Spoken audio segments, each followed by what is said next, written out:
Welcome back to the Optimized Equine Podcast. I'm your host, Tamara Lee Barrett, and today I welcome Daniel Dauphin back to the show. You may remember Daniel from OEP 22, Social License and the Future of Equestrianism, where he joined McCrell Beyer and I for a discussion on equine welfare. He's a horsemanship clinician with a background in mechanical engineering and animal science. After taking his own deep dive on the subject of bits, he began to educate the public about how bits really work and many of the common misconceptions that people believe to be true. In today's conversation, Daniel and I dive into the world of bits, but fair warning, this episode is going to challenge some things you think you already know. We're talking about why the foamy mouth some call a good sign might actually be a red flag. We're talking about why the Nutcracker effect in single-jointed snaffles isn't real, and how that double-jointed snaffle everyone switched to might not be the upgrade you were sold. And we're talking about why your horse's tongue is connected to a whole lot more than you ever realized. Whether you ride with a bit, bitless, English, Western, or somewhere in between, this episode has something for you. You can learn more about Daniel Dauphin and his educational offerings at thebitcourse.com or dauphinhorsemanship.com. Don't forget to follow, subscribe, and rate Optimized Equine Podcast. Stay connected at tamaraleebarrett.com. Without further ado, I hope you enjoy the episode. Welcome back to the Optimized Equine Podcast, Daniel. Thank you for joining me again today. My pleasure. Thank you for having me back. Yes, I'm excited. I loved our last chat, but I am excited to give you the spotlight today and talk about your specialty, which is bits. I know you also, you don't just teach about those. You are a horse trainer as well. So there's a lot to talk about, and I'm excited to hear about it. For anyone who's not familiar with you, can we start with hearing about what you do and how you became the bit guy? So I am a horsemanship clinician. I do kind of all of the basic things that most of the horsemanship clinicians do. But years ago, I lost a bet and became the bit guy. When I kind of went into the clinician thing, that was a shift for me. I was just legitimately training horses before that. In the clinician world, I had no name recognition or anything like that for people to why would you listen to this guy? So I thought I would do some YouTube videos, and that would kind of be my bona fides if someone wanted to find me. And I actually do have a couple of years in mechanical engineering in college before I changed to animal science. I have a strong physics background and all of that. And I figured bits is one of those areas where there's just so much misinformation and bad stuff out there on them. And it's just a very kind of this nebulous, enigmatic thing that nobody's really sure about. I said, well, I'll take a stab at that. And the YouTube videos did pretty well. And so as a businessman, you kind of go with what works. And so we'll capitalize on that. And I spent 3 years making a video. My timing is always great. So, I decided I'd do a DVD. And this was right around the time when DVDs died and everything went digital. And 3 years working on that, and it came out in the month that COVID hit. So yeah, now I'm just trying to financially recover from that. But it's a respected video. We actually got it into 25 universities in their equine sciences and studies programs as a teaching resource and everything. But yeah, nobody wants a DVD. And timing couldn't have been worse. Gotcha. Well, I'm assuming that you didn't intend for it to take 3 years. I can only guess that you dove in and started to learn how big of a pond you just dove into. Is that accurate? Yeah, I'm a pretty comprehensive kind of guy. I'm not good with brevity and giving you just a little slice of the information. I kind of want to explain all the things, and in particular with the bit stuff, there are a lot of incorrect knowns out there. So in other words, people hear this, they think they know this, they think this is correct, and it isn't. And what I'm going to say is controversial in your mind if you believe that that's correct. So I really feel like I need to back that up by explaining and showing exactly why it works the way that I'm saying and debunking why it doesn't work the way that you might hear. And so there is a lot of that in the video, but I think I make a pretty strong case. And that video is for sale. We have grown since. So now we have an online bit course, which incorporates that video. And then I also had to edit that down to where it fit on 4 DVDs, and I'm no longer constrained by that. So the bit course is even more massive. It's a lot. It's a whole lot. But if you want to know about bits, I think it's, humbly speaking, the best source of information you're going to find out. Okay. Now, you said if you want to know about bits, I am 100% certain there is a lot of people that I desperately want to know about bits, but they don't think they need to know about bits. So elaborate there. Why does someone want to know about bits that maybe thinks that they are doing just fine? If you figure out how to convey that to the public, please let me know, because that is the biggest challenge that I face. It's kind of twofold. It's either that's such a can of worms, I don't want to open it. I have other things I want to do with my life, or exactly what you said. They figure they already know enough. How much more is there really to know? Is it actually going to benefit me? Is this worth my time and my money and my energy? And the answer is it absolutely is. You don't know near as much as you think you do. That has been the feedback we've gotten on all of this stuff has been very positive, but that one theme has been the most consistent bit of feedback that we have gotten. Is people just, some of them start it, and like a week later they send me an email like, wow, I had no idea how much I didn't know about this topic. So there's more to it than you realize. I can imagine that it is much like some of these other subjects I've been speaking about lately, and that is that sometimes there's like fixes, or you'll get changes that you didn't know had anything to do with a bit. You maybe were diving down rabbit holes trying to figure out this, that, and the other. My horse needs this, or a new trainer, or ulcer medicine, or you know what I'm saying there. So how often do you find that people are like, oh, it was the bit? Geez. So let me say this.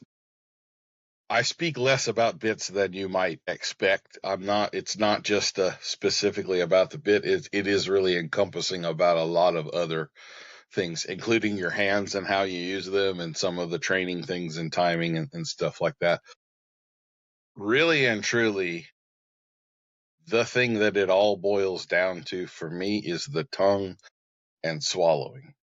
And if your horse is working their tongue appropriately and properly and swallowing at a normal rate, then you're good. If they're not, it will affect a great many things, including performance, soreness. Your tongue is tied through the hyoid apparatus to the entire rest of the body. So if you do anything up front to offend the tongue, the repercussions of that just ripple straight through the whole rest of the horse. So you very much can have hind end problems, performance problems, won't lift in the thoracic sling, tension in the pole, all kinds of things that may show up as bodywork issues or concerns that are actually originating in the tongue. So that's super Okay. common. We're going to dive into that a little bit more with a question a little later. But before we get there, can you tell us who the heck came up with the idea to use bits and bridles? To me, if I try to think of what I would do if I were like, oh, this is a horse, I'm seeing it the first time, I've never seen anyone ride a horse, I just don't think sticking something in its mouth seems like a logical way to So start. yeah, I can't say it's like Tom.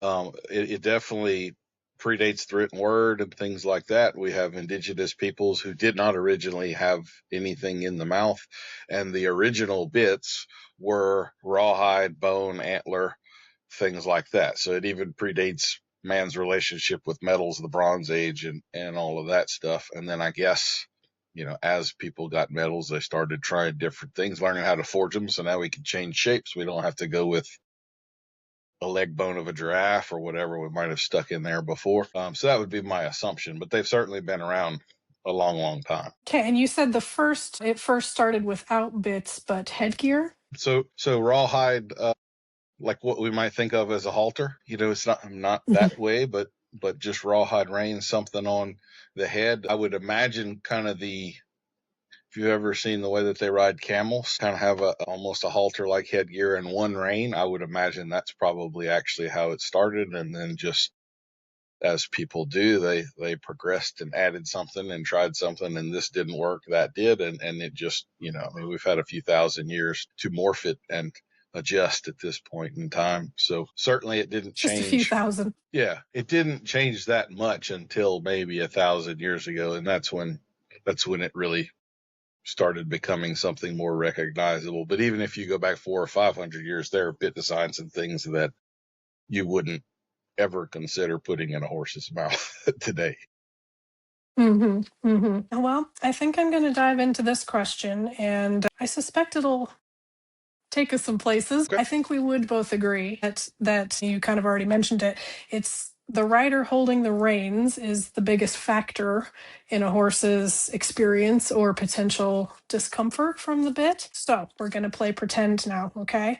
We're going to pretend that I'm working for the new worldwide equine welfare organization, and we are advising USEF, FEI, AQHA, Jockey Club, like this is it.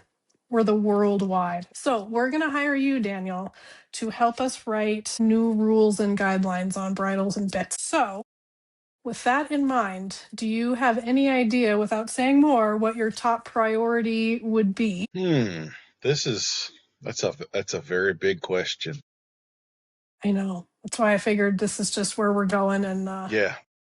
People can get all the bit details in your course, wink, wink. But here we're just going to talk about stuff. So there's some balancing there. Like there are some traditions that I don't think serve the horse very well within certain disciplines. That being said, they're not necessarily like evil or unmanageable, but there could be some adjustments that we might make. So like if I were going to pick on your world, the hunter world, lowering the bits in the horse's mouths, not having the two wrinkle thing, and then if we have to have a noseband, a very loose one in all cases. I would also say that drop nosebands serve no practical purpose whatsoever in any fashion, form, or whatever. That is a mask of problems. It essentially takes a horse that has problems and it puts a mask on them and shuts them up where we don't see the problems outwardly. So that would be something that I would want to talk about. Foamy mouth being a red flag sort of a thing would also be a pretty significant problem. And one of the biggest bits of dogma that I fight, there are many, many people with pedigrees and all of that stuff in their training repertoire that still believe that a foamy mouth is a good thing. So I actually have a free 30-minute video that explains all of the anatomical and physiological things that go into creating that and why it actually is a problem. I would say in terms of bit fit, no matter the discipline, the goal, or whatever, the most common actual bit fit problem that we have is mouthpieces and bits that are too narrow. So if we're going to have a steward out back that's going to measure things and do bit rules and things like that, that actually would be probably the number one thing I would want that steward focusing on. Do we have a bit that's compressing the soft tissues from the side of the mouth or not? That would probably be of more interest to me than certain mouthpiece designs or add-ons and things like that. I could go on a long, long time on this, so I'd probably better just wrap it up right there. But well, no, let's go on a long, long time. Okay. Let's. I will. So just to make sure I'm understanding correctly, a narrow bit is going to be a problem similar in a bit that is cranked up too high or has too many wrinkles. Is that correct? You're saying you don't want pressure on all these tissues. So yes, they're a little bit similar, a little bit different. So here would be what I would think of with the classic two wrinkle deal, or even one wrinkle. The lips and the corners of the mouth. If you filmed a horse, which I have done, and you put it down in the slow motion speed, and you watch someone pick up a rein and cue a horse, what you will see is that the lips and the corners of the mouth are the very first actual tissues of the mouth to receive any kind of signal from any kind of bit. Doesn't matter if it's a spade bit, a snaffle, or anything in between. The lip and the corner of the mouth is the very first tissue to receive that signal. When we put two wrinkles in the corner, we're having the head stall apply pressure to that area at all times. And that pressure, that signal, means nothing. We're essentially saying to our horse, here, ignore this. And so anything that I want to do to communicate, I now have to be louder than the pressure that's already nonstop existing. And if you think of that in clinical terms, that's the textbook definition of desensitizing. Okay, here's a signal, don't respond to it, ignore it. I don't ever really want to be sending that message to my horse, figuratively or literally. I want the things that I say to be heard and to be responded to. Another thing that we're really, really big on with that is the mouth seal. And there are still people out there that don't believe the mouth seal even exists. If you do the two wrinkle thing or multiple other things you can do in terms of adjustment or fit, you make it significantly harder for the horse to form the mouth seal, which is just the simple basic state of function. Okay, it's not something unusual. They're just standing there relaxing. They're going to have a mouth seal. And this is particularly important with horses because they're anatomically or physiologically unique in that horses are obligate nose breathers. They can only breathe in through their nose. And so if the mouth is open, if the mouth seal is broken in any sort of way, respiration in the horse isn't at peak performance. You're interrupting it, at least in part, without question. And so most of the research that you'll find that could be construed as bits are bad, they negatively affect horses in this way or that way. That's really what that all boils down to. It's somehow you have formed or disrupted the mouth seal, generally in the back of the throat where the epiglottis and the soft palate form the rear half of the seal, and this affects respiration poorly. But the simple thing is just don't do that. Don't do something that affects that in a negative way, and then you don't have the problem. It's kind of the old doc, my arm hurts when I move like this sort of thing.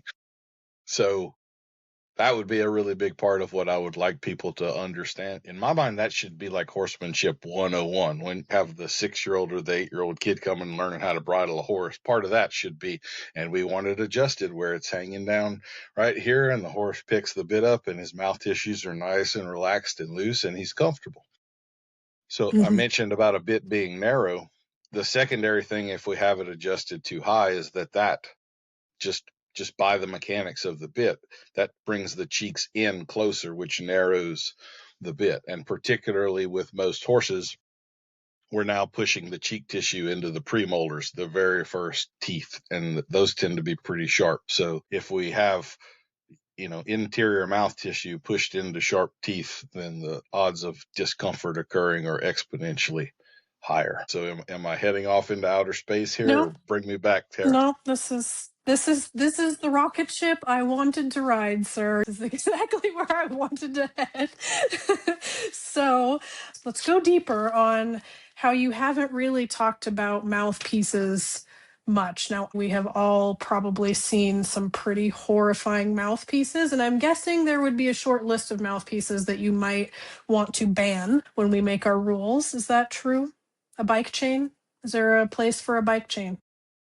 So here would be the trickier part of that. There are different kinds of chain, and some of them are pretty horrific, and some of them, I look at things in terms of surface area. Some of them are actually going to just spread out the surface area and the horse wouldn't feel any individual parts or pressure points. And so it would be a pretty comfortable thing, very similar like a mullen mouth bit. So that it's hard to categorize the entire group when there are a lot of differences within that group. Generally with mouthpieces like that, I'm kind of looking at it in two different ways. There is surface area and then there is abrasion.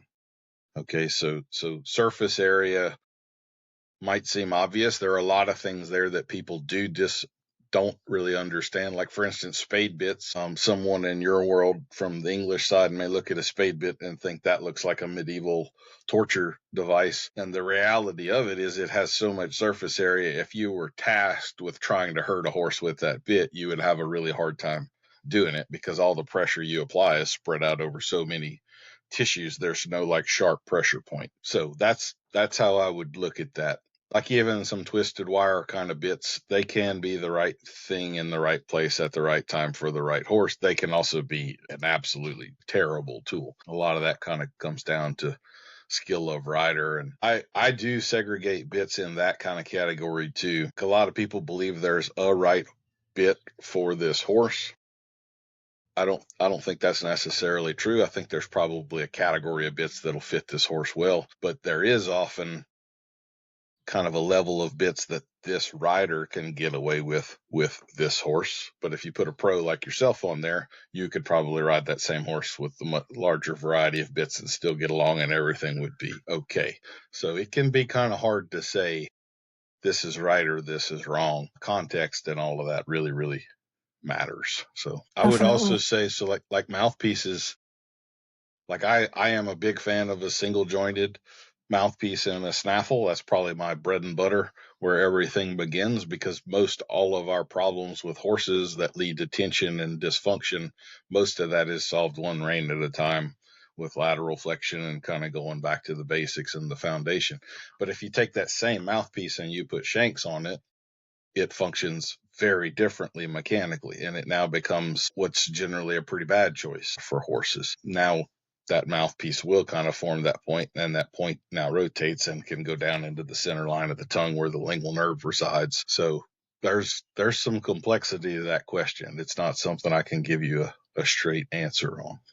Sorry. Now, what you just described is a Tom Thumb bit, right? The Tom Thumb would be a version of that, yeah, for sure. So is that one that it has its place, in your opinion? I know there's some people that are like, throw it in the trash. So first, let me say, Tom Thumb. This is one of the things that I do try to be big about. Is if someone has a question of a bit, I always ask for a picture, and a Tom Thumb is the poster child of why. So a Tom Thumb is three distinctly different bits depending on where you are in the world. In England, it's something else, what you and I might be considering, and then in Australia, it's something else entirely. So if we're talking about a simple shank bit with a single jointed mouthpiece in it, then that would be the Tom Thumb. It also has a particular junction of the mouthpiece to the cheek, which is one of the poorest types of junctions that you can have. It has absolutely straight shanks on it, at which it can be problematic as well. Those will hang in line with the lip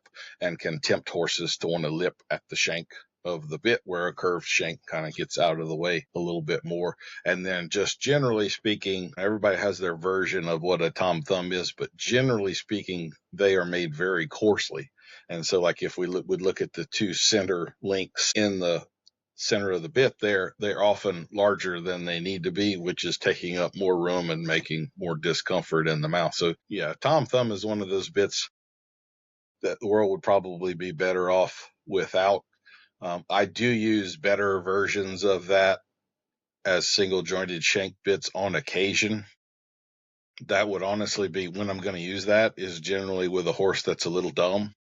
And when I move him out of the snaffle into the shank bit, I can't change 10 things. So I have to kind of keep it simple, and I'll ride him in that bit very similar to a snaffle, one rein at a time for a little while. I get him acclimated to shanks and chin and pole pressure, and then I move him out of that into something else. So if I'm using a bit like that, it's kind of temporary. Is he dumb or sensitive, Daniel? Just curious. Usually dumb. I feel very comfortable with you, so I'm going to just dish it out. Yeah. It's dumb or sensitive? He's dumb. Okay, well, thanks. Yeah.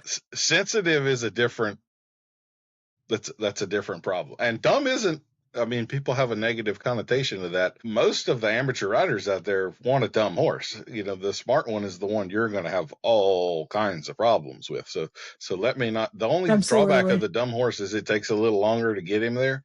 But once he's there, he stays there.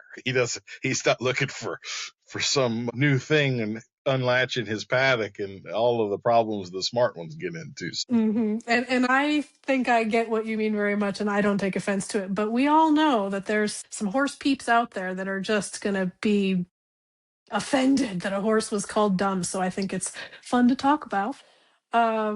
Did you know that on average, most people believe themselves to be above average? That's an actual psychological phenomenon. That doesn't surprise me at all. I mean, if we're going to divide the pie in the middle, half of you are going to be on that half of it, right? I mean, it's the same with horses. It's some of them are dumb. I'm sorry, they just are. Yes, and we've probably added to that in our little breeding programs and whatnot. So anyway, where were we? Back to bits and all that good stuff. So we talked about the mouthpiece. So it sounds like surface area is a huge deal, and we don't need to get too emotional about what it looks like until we actually see how much of it is touching the tongue and how it's touching the tongue, and then also how it moves when we touch the reins. Is that accurate? Yeah, I do try to be very realistic. Like I call a spade a spade. If the horse is dumb, I say the horse is dumb. That's we're just dealing with reality here.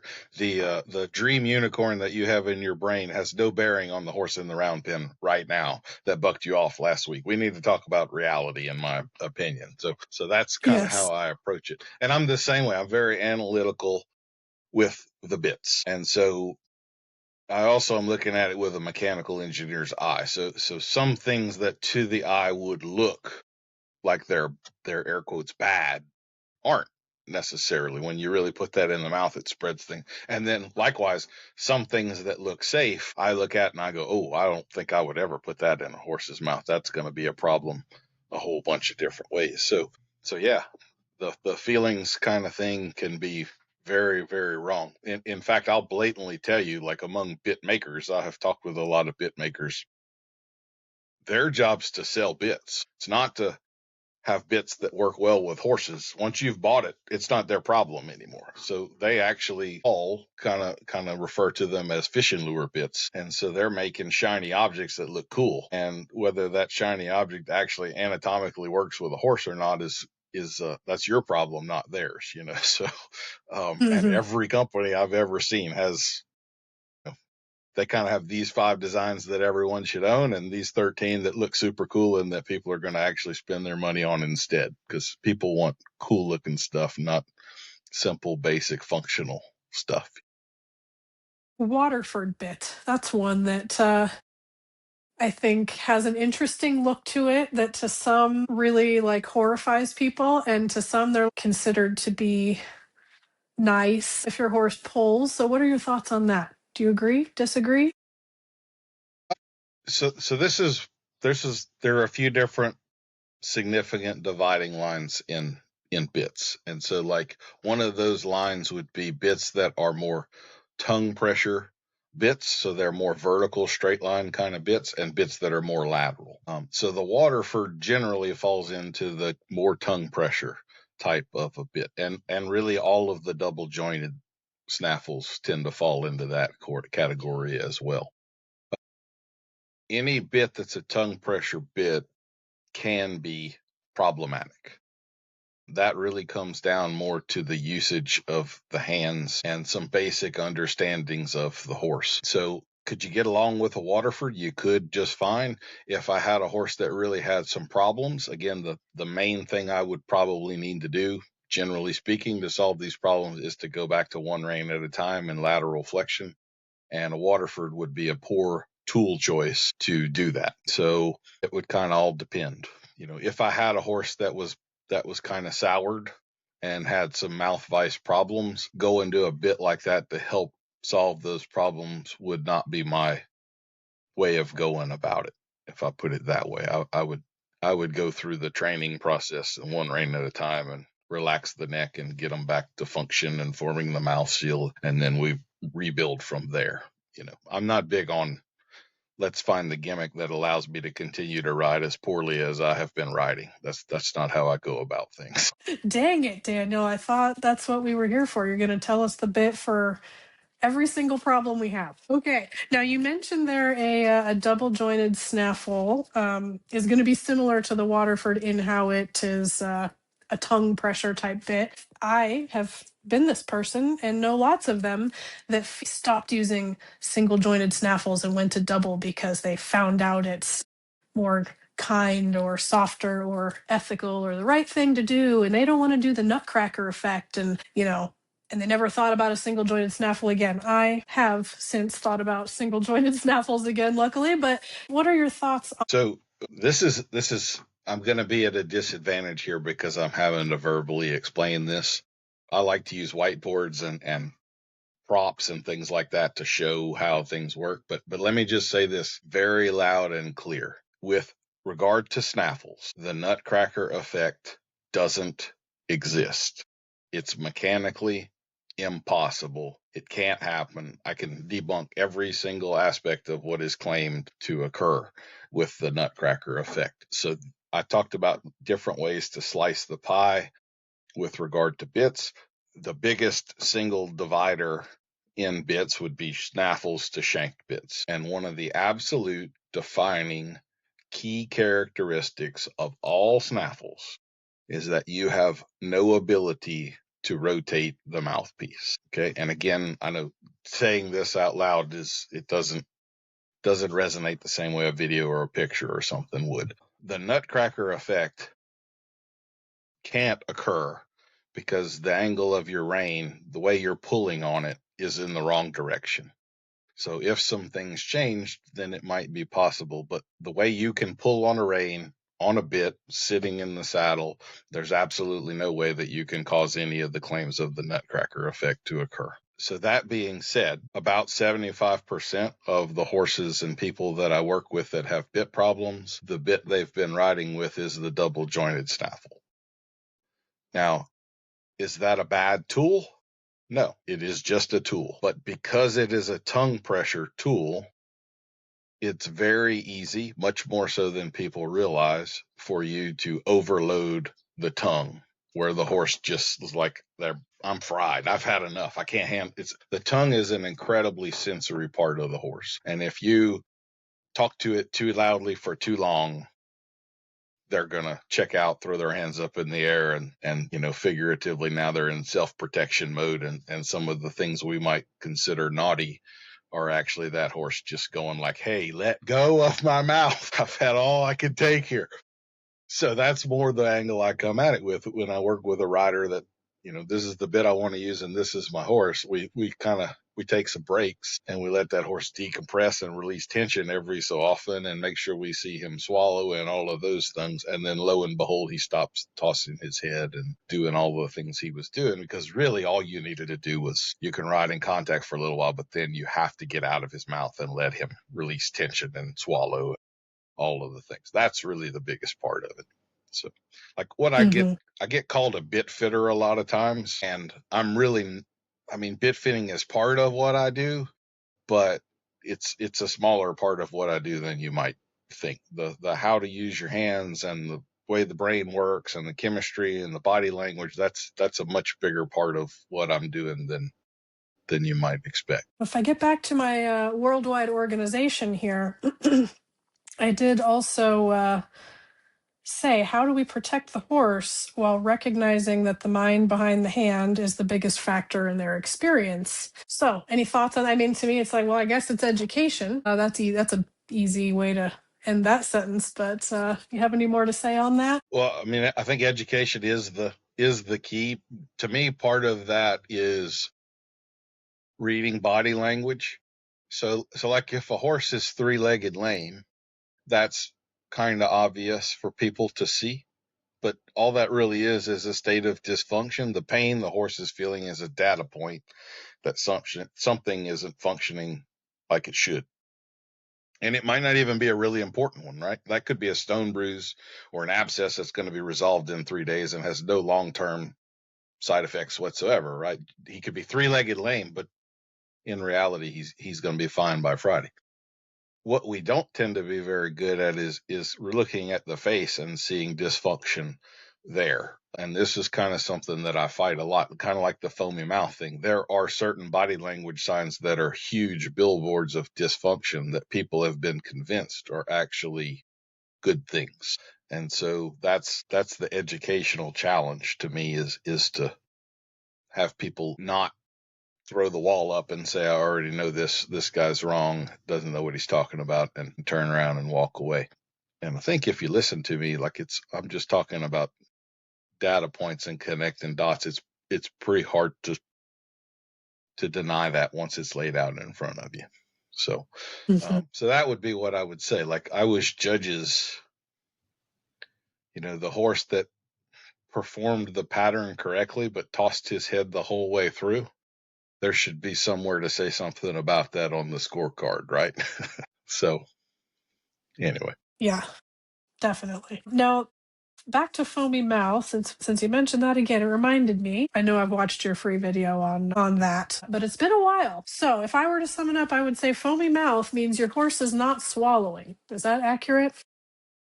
That's one of the things for sure. So any saliva outside the mouth, that's a telltale sign that the horse is not using their tongue correctly and clearing the saliva, sucking, and then swallowing. So all of that would be involved. But saliva on a horse is not naturally foamy. It's clear. And so there are other things that have to be taking place in order for us to see it as a white foam too, or a pink foam in some cases, which is a bigger problem. Yes. Yes. And he's referring to blood, if you are not aware right now. Okay. All right. In our grand organization here, can we talk about, I think tongue ties for the racehorses, I think that's clearly a no-go for you. Is that right?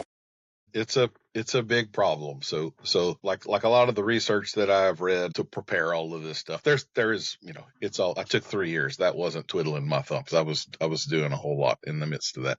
Yes. So one of the problems when I was talking about the airway being blocked by the tongue, that's in technical terms, that's called dorsal displacement of the soft palate. So the base of the tongue pushes up on the soft palate, and the epiglottis through cartilage is tied directly to the hyoid apparatus, which is again tied directly to the tongue. So if we have tongue dysfunction and it interrupts that is the specific seal that keeps the airway separate from the mouth and the food chamber, all of that. So if you've ever, like in middle school, someone made you laugh at the wrong moment, you had chocolate milk come out of your nose, that is a failure of that seal in people.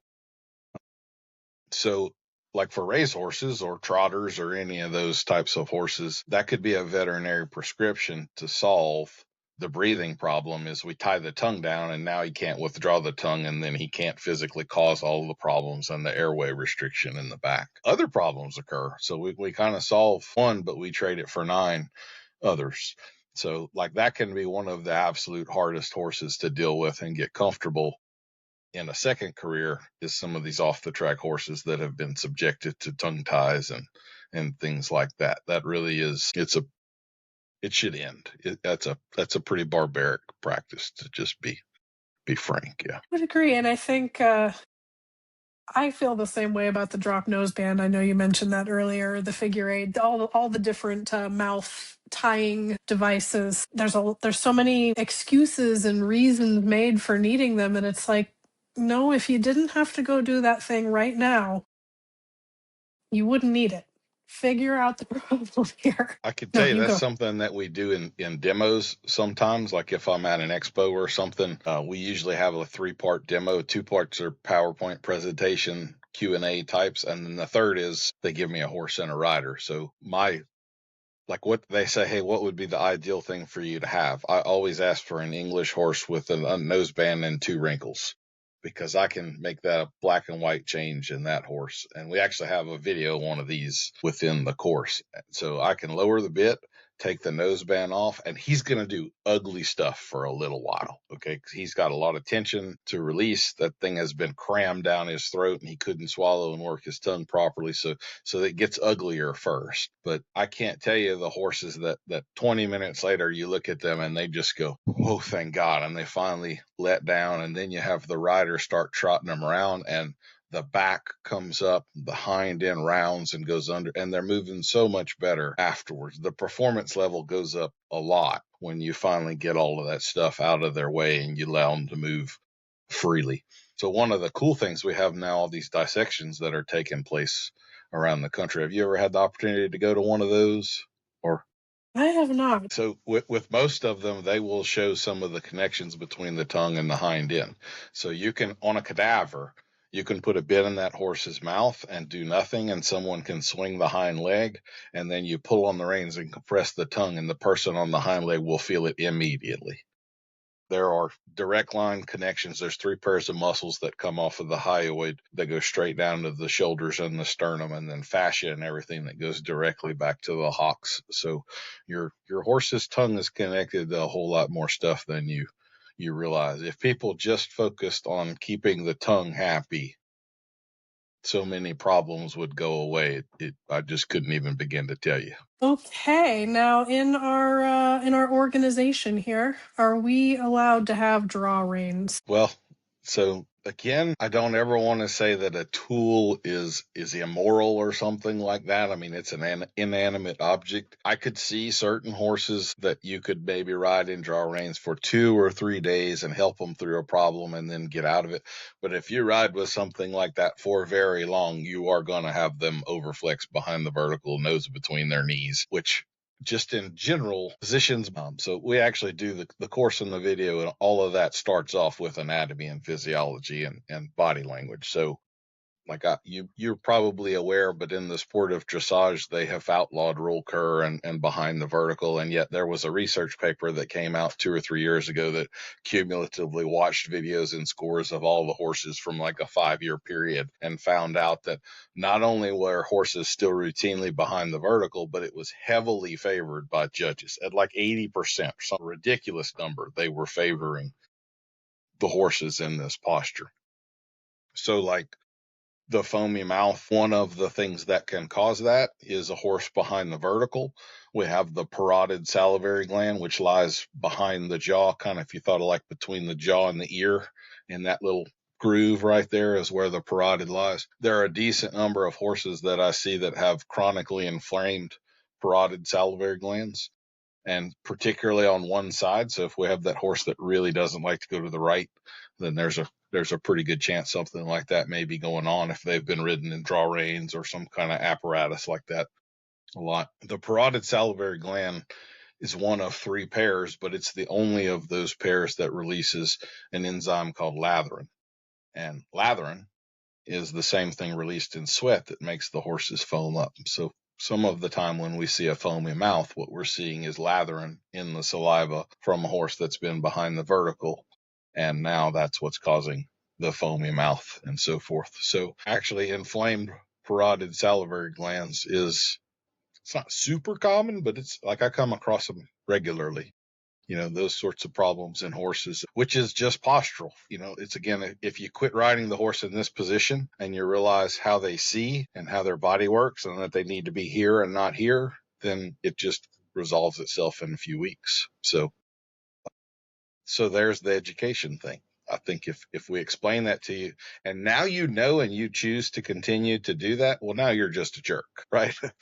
That's a choice. Yes. At that point. You can't claim ignorance. See, Daniel's equal opportunity. A horse can be dumb and we can be jerks and we can all just, this is what it is. Now, so throat latch angle, that's something I learned to look at a lot more. I think when you were talking about, oh yes, they banned roll cur in dressage. Yeah, but they're still all going around just, if you look at what I would call the throat latch angle, it's still completely closed, even though they're not nose to chest. And some of that does depend on the anatomy of the horse. Of course, they all look different, but is throat latch angle, or the angle between their jaw and neck, is that a good thing to start to look at, or is there something better, or can there still be a lot of dysfunction going on with an open throat latch angle? So first of all, yes, it's definitely important to be looking in that area. And it does vary. Like we say the vertical and behind the vertical. The reality is, like if you had a kind of a coarsely made, real thick neck, like a halflinger or something like that, probably the vertical is too far back for that horse because they're so thick in that area. There are structures in there. There are very important structures in there, and there's only so much room for all of those structures to coexist before something's getting pressed on in a way that it shouldn't be. You look at something like an Arabian with a pencil neck and a very refined head. Well, there's a whole lot more room in there now. So I do actually talk a lot about the eye, because to me that's another very legitimate argument. And a horse has a very different eye than a human. In us, we have muscles in our eyes that flex and contract the lens, and that's how we focus at different distances. And a horse completely lacks that mechanism. So in order to see at different distances and focus with both eyes, so where they're going, they do that completely through tilt of the head. So if we had a herd of horses and someone like fires a gun mile away, you would see them all get real high and their nose would get flat and straight out, and they're looking through the lower part of the eye at far distances. And then if you ride a horse like up to a creek or something and they're a little scared, they're going to get real low and their nose is going to come in, and now they're looking really close. So another very valid argument for me is that regardless of how refined their throat latch may be, if you have a horse on the vertical, he can only see about 20 feet ahead. And if you have him behind the vertical, less. And if you want to be cantering around, that's like a stride. And so I find a pretty strong correlation between personality of trainer and position they ride the horse in. And I've really come to think of behind the vertical as submission through blindness. You will defer to my direction and leadership because you can't see where the hell you're going, so you don't really have a choice. And to me, that's as big a part of the welfare concerns of keeping the horse happy and compliant as anything else. And that's not really tied to tongues or anything like that. That's Right. So there's multiple reasons why we shouldn't be doing certain things. Now, I am certain that all that stuff is tied into their nervous system, and nervous system regulation is definitely a buzzword these days. So how much is the nervous system something that you're talking about in your course, in your training, in your clinics, whatever? How much do you think about or talk about nervous system regulation? A lot.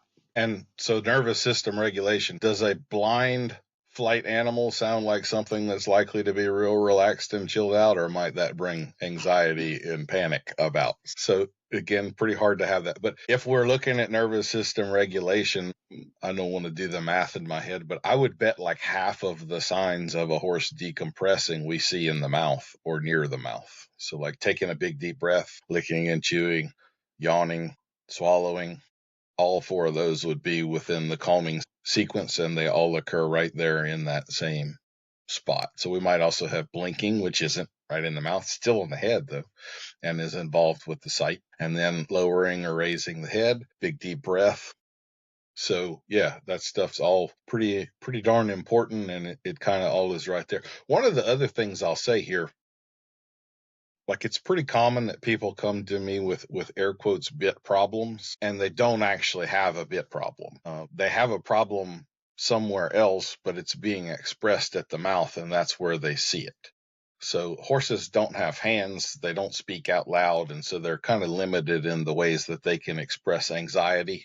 And so you could have a saddle fit issue or a sore right stifle, and you're seeing that expressed in the mouth some way. So that's more common than you might think as well. And I kind of liken that, like if we all know what pinned ears mean, but nobody would be suspicious that if a horse is pinning their ears at you, that they have a hurt ear, right? We would all just recognize that that's where they're emotionally expressing something in their ears, but we don't tend to have that same understanding of the mouth, that they just express themselves in this spot very often. So I Yeah, don't know if that's tied to a that was a question, but really, really huge thing for me. The horse expressing their tension through their mouth. There was a big phase of my life, I'm afraid, where everything like that, where yes, there was some tension being expressed.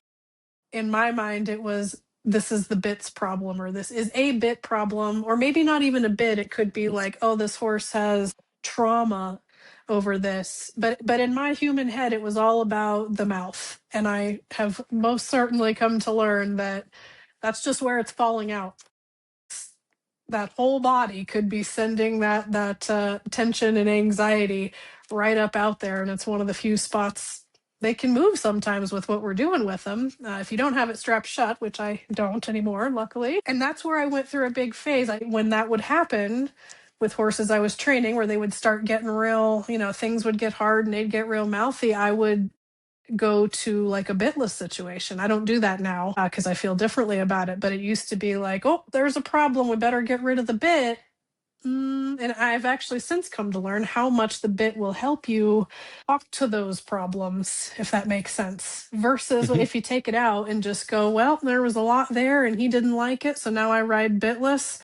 It kind of just allows sometimes for that problem, whatever it may be, to just sit there and fester. Like it never expresses. It never comes out anywhere else. You agree with that? 100%. Yeah. People don't realize, like, a lot of the problems that we're discussing right now, you can be just as guilty of riding bitless, right? You can cause a horse to foam up in the mouth with a hackamore or a bitless bridle. Of a lot of, you ride them behind the vertical, they still can't see. We still have nervous system problems. A lot of the bitless bridles, I'll just blatantly throw Dr. Cook's out there. It's one of the worst designs. If you want to ride bitless, that's fine. I don't have a dog in that fight.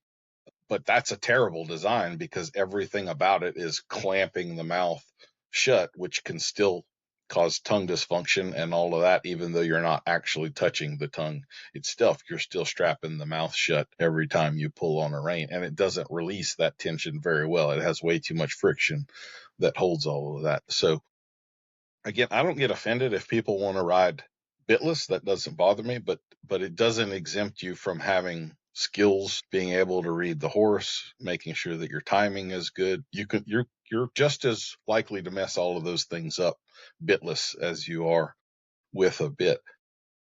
People will sometimes ask me, well, knowing all of this that you know about a bit, why would you still ride with one? And it kind of goes back to what you just said, because I can now have an intimate conversation with the tongue, and I can positively affect a very sensitive area of the horse, which gives me abilities to soothe and calm and develop an intimate relationship with them that's more difficult in other ways. So again, it's not about the tool. Yeah, definitely. Some horses are so expressive and some are just the opposite. They're so internal and so like some will just like they're clenched up and all that. You can put that bitless bridle on that horse and pull his head all over the place. Nothing is going to get looser. Nothing, so I agree on that. Intimate conversation or like an internal conversation, it kind of like wakes them back up a little bit, I think. So with that reminds me, I had a question about teeth being clenched.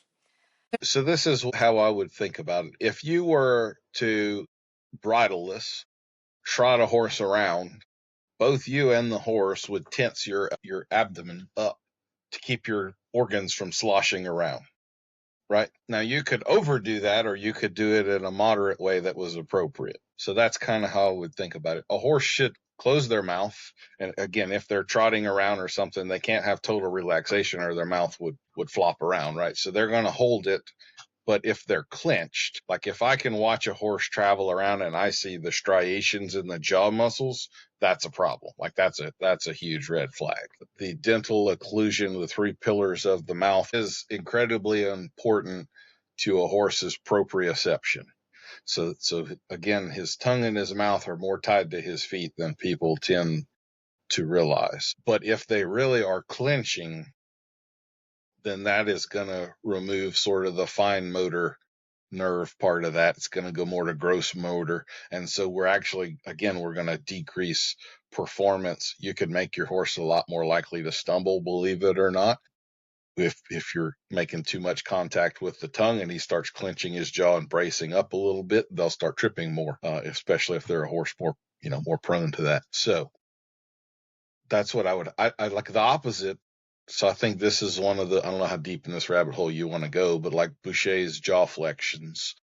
So I think that gets kind of bastardized or perverted sometimes, where the jaw flexions do not mean as I apply pressure, he should open his mouth yieldingly to the bit. Like that's not good either. So I would say a more moderate view on this, not an extreme on either side, is what I would be looking for. Okay. I mean, I suppose if I think about it, it's probably like us. If I'm walking around clenching my teeth, that's going to feel weird. But they're touching, you know. So what I would say is, like, if you did a 100-yard sprint, pay attention to your mouth, and you probably you kind of are biting. But if you're overly biting, that's now you have a lot of tension in your head, your TMJ. It's going to radiate to your neck. It's going to again decrease your performance. So there's kind of a level of clenched in there that would be appropriate, and then there's a level that's way too much and is going to be a problem. So degree matters. Mm-hmm. So let's talk about Shank Bits and what they what they do for the horse, but what should people be really looking at when they choose to use one or don't? Sure. Well, one of the things I would say about shank bits, the major factor there to consider is that the shank bit causes rotation. We tend to think of it in terms of the multiplication of force, and that can actually vary greatly. The reality in my work, we kind of talked about nervous system earlier and all, more horses are caused to brace up by the riders because of the speed of the rider's hands than anything else. And so one of the benefits of going to shank bits is that when you get that leverage ratio, that is a mechanical trade of leverage for time. So one of the things all shank bits are going to do is slow the rider's cues down.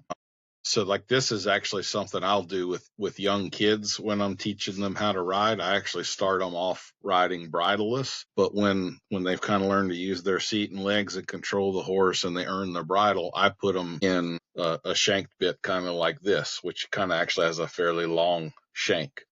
And the reason I do that is because little kids are quick and jerky, and the horse is more scared of the quick.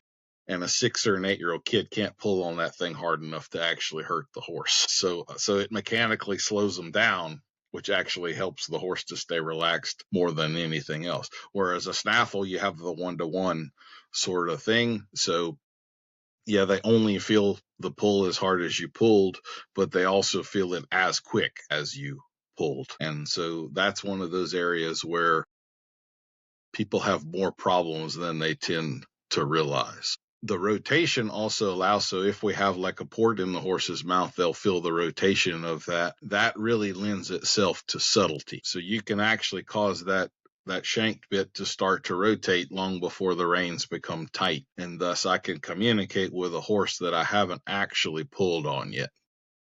And let me say this too. We're just talking about bits and bridles. This does not mean that your seat, your legs, your balance, all of those other things are out of the picture, right? This is working in conjunction with, not as an exception to, or anything like that. So I am the bit guy, so we're only looking at this particular slice of things.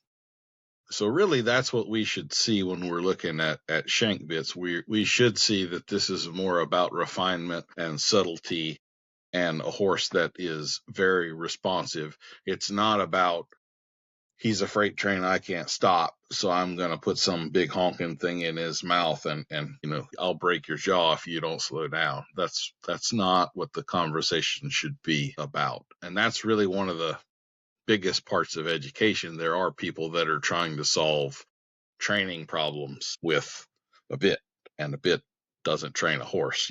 It's just the tool. So that sort of stuff isn't the kind of thing where I'd go to a bigger bit. That's you could solve that in a halter. In all reality, that's not where that problem lies between the ears, not the gums. So Yeah.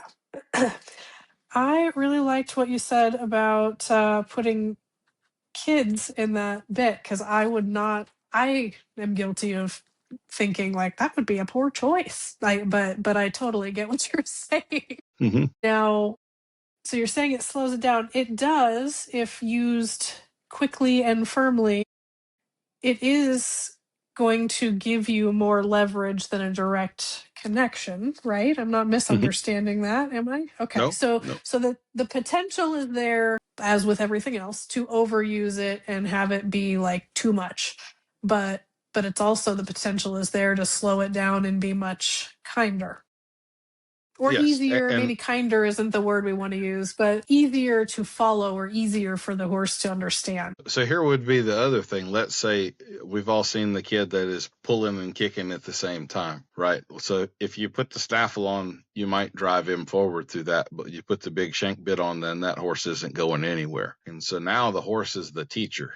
The horse says, hey, if you want me to go forward, you got to put your hand forward and give me some room to go forward. And so the kid will kind of self-learn in that sort of system, rather than the horse is used to being driven into some contact of the snaffle, because that's really one of the hardest people to teach, is the kid that was taught to ride with a heavy contact, and they don't even realize they have a heavy contact. And so again, their kind of baseline is 10 pounds of pressure or something like that, where I'm trying to get them to ride on 8 ounces. And they don't even realize it's possible at that point.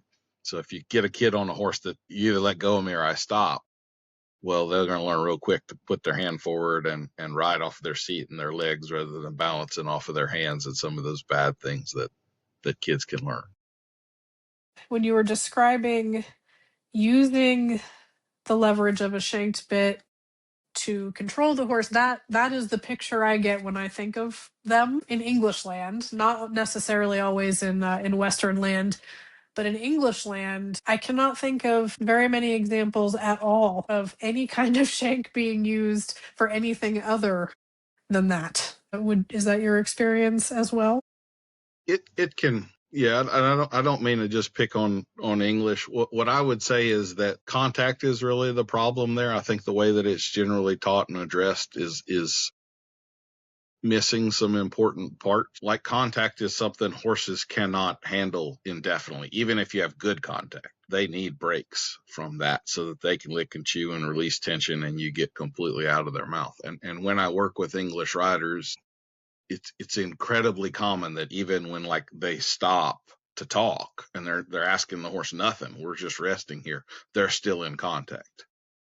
You should not be. Like, that's an on the buckle. That as well. Yeah, you go to on the buckle at that moment and your horse gets to chill out. And so like the being in contact thing becomes such an automatic process for a lot of those riders that they don't even realize they're doing it. And if you take contact into one of these shank bits and now you have a mechanical advantage and a multiplication of force, you can numb a horse quick, fast, and in a hurry. And now it takes a whole lot for them to start to respond to things. So that's more what I would say, that the most important thing, we would all say this, right? With spurs, most important thing you teach somebody when they learn to ride with spurs is when not to use them. But we don't take that same approach to bits and bridles. And that's one of those things I would want more people to realize, is getting out of their mouth is the most important things you're going to do with that bit. It's not when you come into contact, it's getting out of contact and your timing of that. And so that's more how I would look at that. And especially contact with a shank bit, that is like, if riding in contact, I think probably only 1% of people do that pretty well with a snaffle.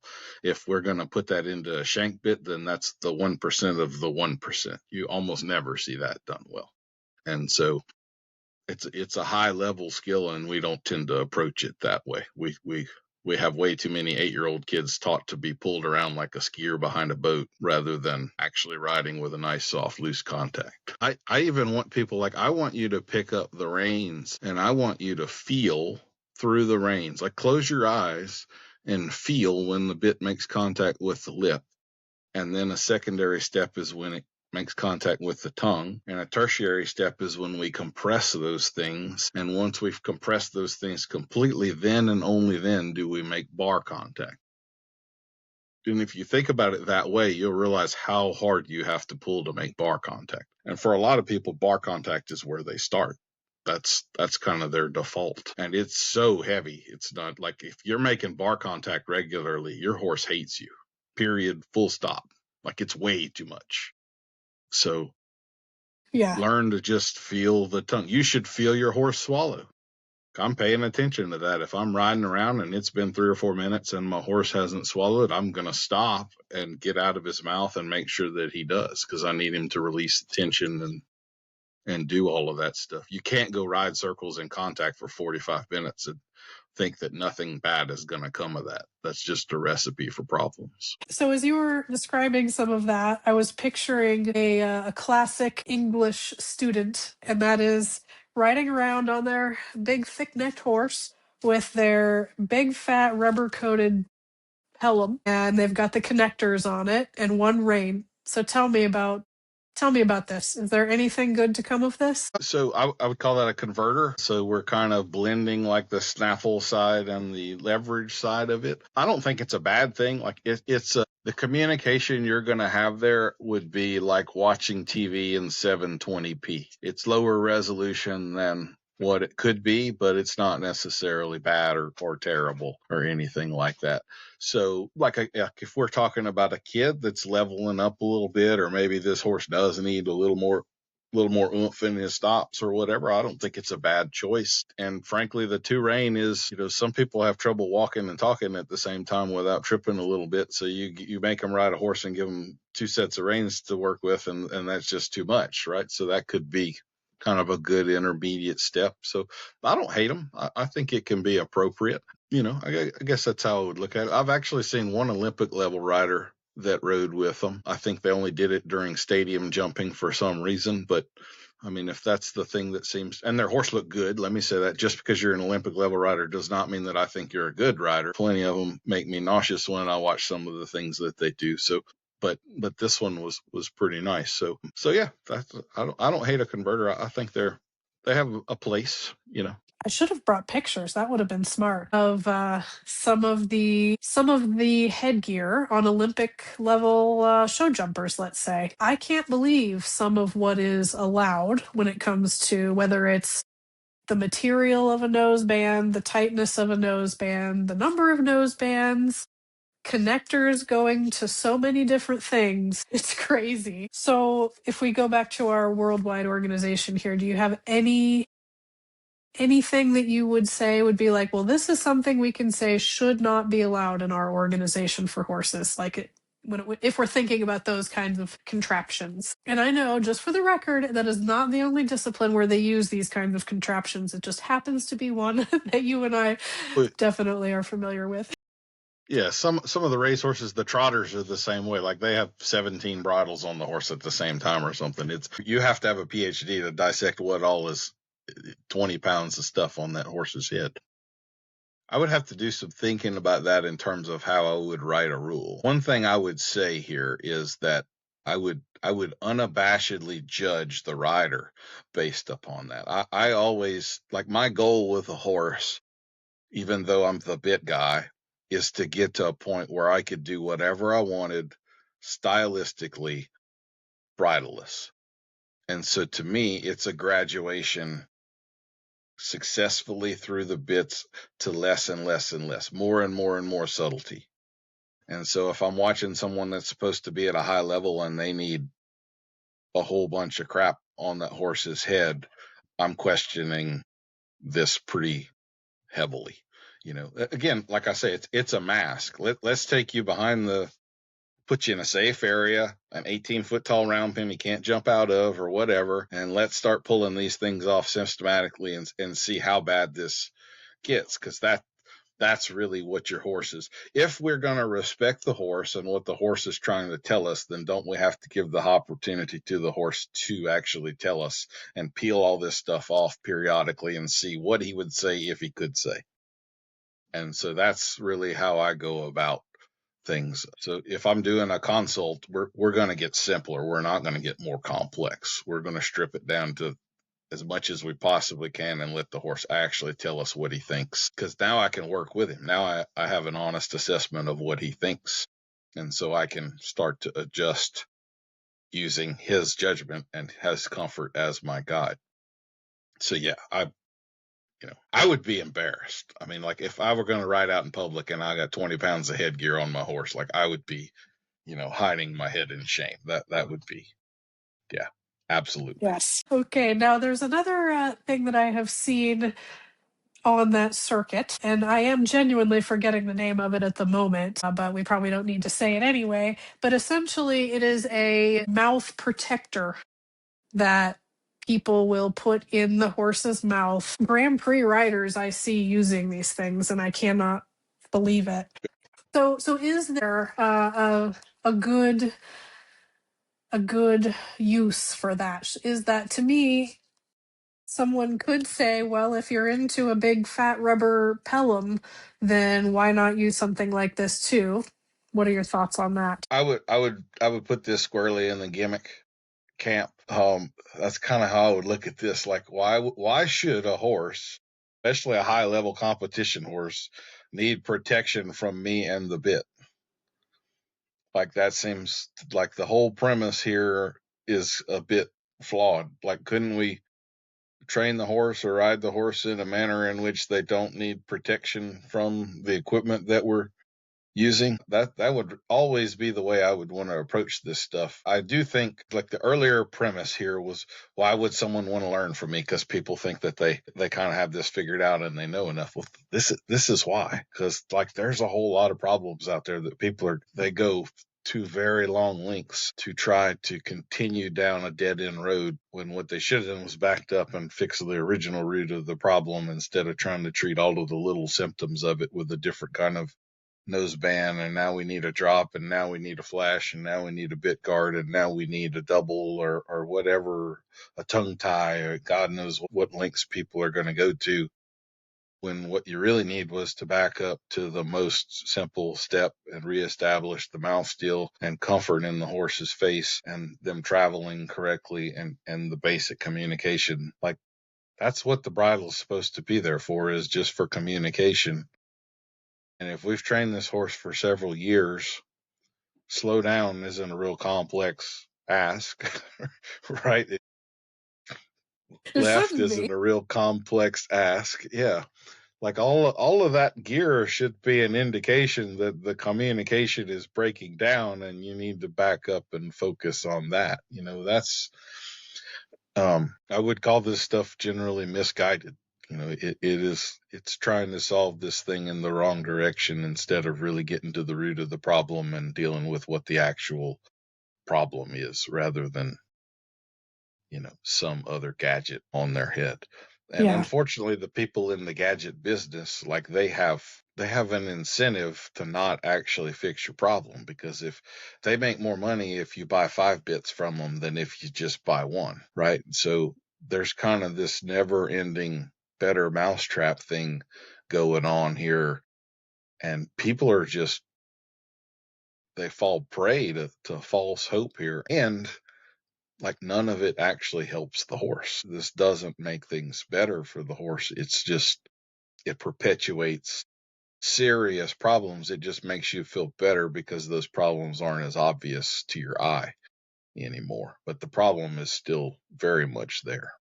So, And will, in my experience, will find another outlet. yeah. Find another place to show up. Yes. Okay. Yep. Well, Daniel, this has been lovely. Can you tell us about, well, how everyone can connect with you, but tell us about the bit courses that you have, and I know you have one coming up soon. So how can people get involved with that? So we have a website, thebitcourse.com, and you can contact me through that. I also have dolphinhorsemanship.com, which is my main website. The bit course, we have 2 different offerings there. We have a self-guided course that's evergreen, so you can get that anytime that you want. That contains about 15 hours of content. So the original 6 modules of the course, which starts with anatomy and physiology. There's a second module is on how to use your hands, and kind of some of those things that we talked about. The third is on basically the bit fit stuff: surface area, weight of the bit, width of the bit, shows you how to measure your horse's mouth, which is one of my personal goals. We actually have that. If you go to thebitcourse.com and scroll down the homepage, we have certain videos that are free content there. So you can actually watch the video on how to measure your horse's mouth. And I would love for everybody listening to this to watch that video and actually go measure your horse's mouth, because there's way more of them wearing too narrow of a bit than what you think. Another thing is actually measure your bit, because it's relatively common that you buy a bit and the manufacturer said it was a 5 1/4, but my tape measure says it's actually 5 inches. And so I go off of my tape measure rather than what the internet or my ordering said. So I want bits to actually fit horses' mouths. So that'll show you how to do that. 4th module is snaffles, and then the 5th and 6th gets into the complex world of curb bits. For, like, the amateur rider, that self-guided course, it gives you 21 weeks to go through it. I just had a guy last week. He bought it on a Tuesday, and he sent me an email on Sunday. He had already been through the whole thing, and now he had questions and stuff. So like, it's doable. You got plenty of time to get through it and everything. We also have an upgrade for that, which is a master class, and we run those quarterly. We just started one in January. Our next one will be coming up in April, and that is meant more for the professional. So there's a certification you can test after you take. So let me say this, going through that does not automatically get you the certification. It gets you the ability to test for the certification. So we don't just give that away. It's not a gimme kind of a thing, a participation trophy. Like if you get the certification, then you have proven that you can apply the knowledge and you actually understand it. That is more like a college course. So it's going to be 40 to 45 hours. We're going to meet once a week for the first 10 weeks, and we're going to go over the study guide. So I didn't mention that. The self-guided course also has a 70-page study guide that goes along with it, but you have to fill it out. In the master class, that's what the master classes are about. We meet weekly and we go over this week's module, and then we cover the study guide, and they get to ask all the questions and all of that stuff. And then those are recorded and put back in. So if anybody misses a week, they can still watch the recording. And then you have access to all of the masterclass content for a full year. And then both of them have access to the community. So you can go in there and post pictures, ask questions, and those sorts of things, and or videos. So we have some homework skills, mouth palpations and measuring the bit and things like that. So you can video yourself and then put it up in the community, and I'll watch it and give you a pat on the back or a suggestion of how you might do something better depending on what you deserve there. But it's all, it's a safe kind of an area. You're not going to be talked down to or anything like that. It's all, we want people to risk putting it out there and not get braced up just like some of the horses do, right? So, yeah. Perfect. Well, that sounds fabulous. And let's not forget to mention your amazing podcast, because it is, in fact, how I got to know you, and it's very entertaining. So definitely check out Daniel's podcast if you haven't yet. Adult Onset Horsemanship. It's very, very good if you enjoy deep dives and some sarcasm and that kind of thing. And I want to thank you again. So you have been on there, and so y'all can listen to her episode too. Daniel, well, thank you so much. And we'll have to have you back again someday. I'll have more questions on bits, I'm sure. Or maybe someday we'll talk about something completely unrelated. Who knows? We'll see what we find. Well, I appreciate that. Yeah, I'd love to come back and chat more. Always good to talk with you. Thank you so much. I hope you enjoyed the show. Remember to click follow or subscribe, rate the show, and share with a friend. Visit TamaraLeeBarrett.com for more info on coaching, consulting, and links to our socials. Until next time, happy horsing.